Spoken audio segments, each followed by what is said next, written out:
Você sabia que esse museu já foi uma prisão? Pois é, essa e outras curiosidades eu vou te contar agora. Estamos no Museu Histórico Nacional e hoje o Rolê vai te contar 5 curiosidades sobre esse museu que se propõe a contar a história do país.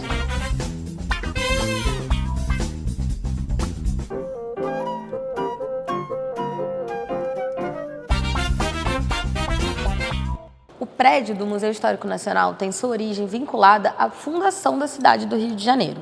Aqui ficava a Fortaleza Santiago da Misericórdia, construída em 1603 pelos portugueses por sua localização estratégica para a defesa da Baía de Guanabara.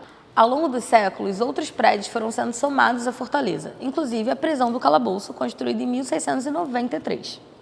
Há quem diga que foi nessa prisão que o corpo de Tiradentes foi trazido para ser salgado e esquartejado. O museu mesmo tem sua origem no contexto do centenário da independência, quando para acolher a grande exposição internacional comemorativa da data.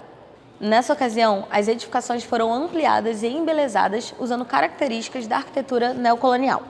Em 1922, o museu é aberto ao público, abrigando o Palácio das Grandes Indústrias, um dos pavilhões mais visitados de toda a exposição do centenário. E foi assim que uma prisão virou um museu. E como o Rolê sempre fala, a cidade está sempre em transformação, assim como o Museu Histórico Nacional, que hoje se dedica a ampliar o acervo e contar uma versão mais plural da história do Brasil.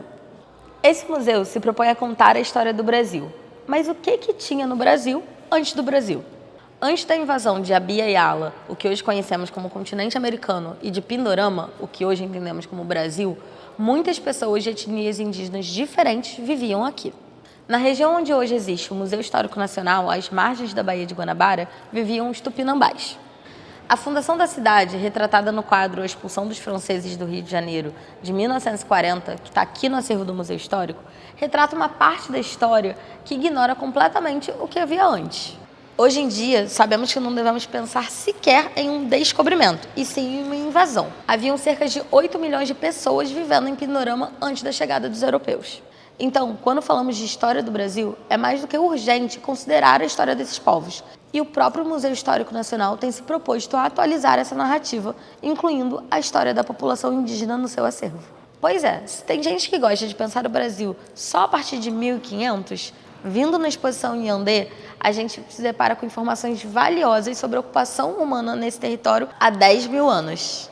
Por exemplo, aqui está exposto uma réplica do crânio mais antigo das Américas. Luzia, como foi chamada pelos pesquisadores que encontraram essa ossada em Minas Gerais, sobreviveu ao tempo e ao incêndio no Museu Nacional em 2018 e conta muito pra gente sobre os ancestrais das populações indígenas que habitavam as regiões central e sul das Américas entre 11 mil e 3 mil anos atrás. São histórias como essa que vão reescrevendo a grande odisseia dos povos pré-invasão de Pindorama e colaborando na reescrita do verdadeiro descobrimento desse continente. A exposição em Yandé é parte das comemorações do centenário do museu, que promove novas propostas de desconstruir as narrativas eurocêntricas em seu acervo, algo que é muito importante para uma instituição que se propõe a contar a história do país. A galeria, que é o ponto de partida para ingressar na exposição, é um grande exemplo de como a história costuma ser tradicionalmente contada. Nela, podemos ver o teto com pinturas representando códigos de leis de diferentes épocas, mostrando a influência da antiguidade clássica europeia na legislação brasileira. Propostas e valores históricos distintos que podem coexistir em um museu que segue se reformulando para contar uma história mais diversa do Brasil. Um quadro rasgado no museu tem valor histórico? O que está exposto ou guardado no museu nem sempre é uma obra que tem seu valor pelo seu primor estético. Um museu também pode guardar objetos cujo valor está no seu contexto histórico. Aqui no Museu Histórico Nacional existem várias obras e referências a Dom Pedro II, mas uma delas está aqui justamente por ter sido rasgada e depredada. E como é que isso tem valor histórico? Essa obra traz consigo informações sobre tensões sociais de uma época. Na Proclamação da República, em 1889, os republicanos queriam apagar todos os resquícios do regime anterior, a monarquia. E como é comum em todas as monarquias, a imagem do imperador estava presente em todos os lugares. E se tornou comum depredar essas imagens para deixar claro a oposição ao velho regime. De acordo com informações retiradas de registros anteriores, esse quadro foi rasgado a golpes de espada no gabinete do Ministério de Guerra quando a República foi proclamada. A obra chegou a ser restaurada, mas pelo valor do seu contexto histórico, os danos foram refeitos e hoje ela está aqui no acervo do Museu Histórico Nacional para contar um pouco desses ânimos aflorados da época. Um item que ninguém sabia o que era e veio parar no museu. Maria Cambinda foi doada ao museu em 1928 e foi tratada como uma mera boneca alegórica do continente africano.